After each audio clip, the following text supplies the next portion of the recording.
morning. Right, I've got a bike belonging to the husband of a friend of mine. She's asked me to do them a favour and just repair their puncture.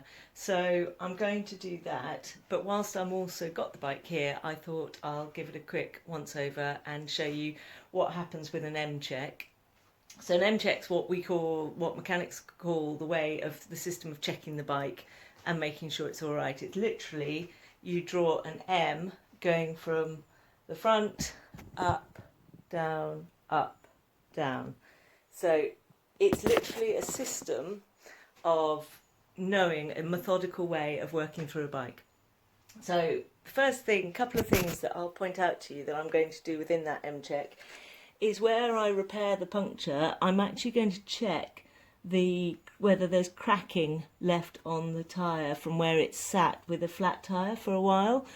I'm then going to come along, I'm going to check the chain and the wear on the chain. If that's more than 50%, then I will definitely look very closely at the cassette.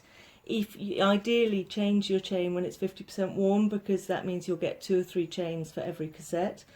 I will check the cable and check the way the indexing is. I'll also check brake pads. I'll come along, I will, by moving the pedals, which the crank arms like that, side to side, you can see if there's play in the bottom bracket. If there is, then you need to look at a new bottom bracket. Ideally, I'd probably end up changing those about once a year. Likewise, looking at the headset, which is the bearings in here, which again I'll come to in future in more detail, but I will, by moving the handlebars like that, I can actually get quite a lot of information about the state of those.